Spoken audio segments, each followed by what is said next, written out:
Hey y'all, so I'm in here reading Genesis, and I'm reading about the story of Jacob and Esau, okay? So if you're not familiar with the story of Jacob and Esau were twin brothers. Their mother and father was Isaac and Rebekah.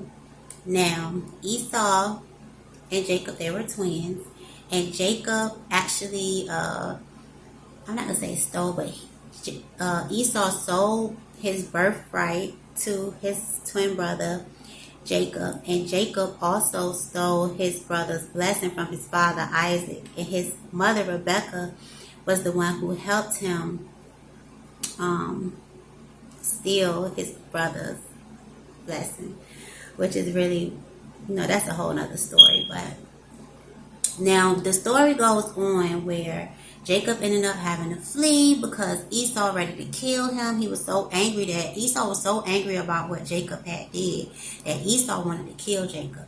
So his mother Rebekah told him to flee to her brother's house, and that is where Jacob pretty much, he started his own family. He ended up marrying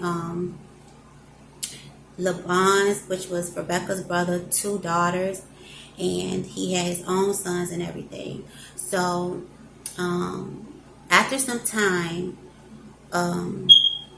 it's a whole lot went on, but after some time, Jacob goes back to be with his brother Esau. But on his way back to go be with his brother Esau, he wrestled with a man, and in the Bible, it's as if he wrestled with God, and I'm going to read it to you. So I'm going to be reading from Genesis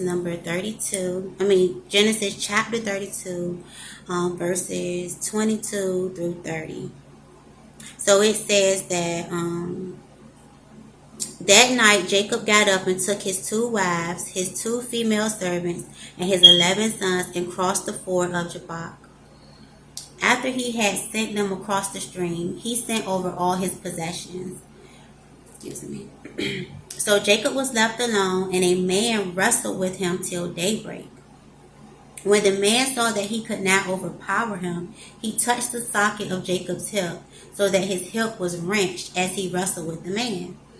Then the man said, "Let me go, for it is daybreak."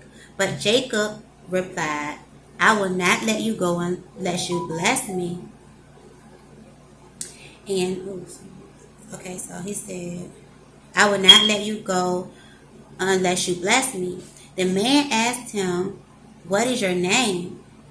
"Jacob," he answered.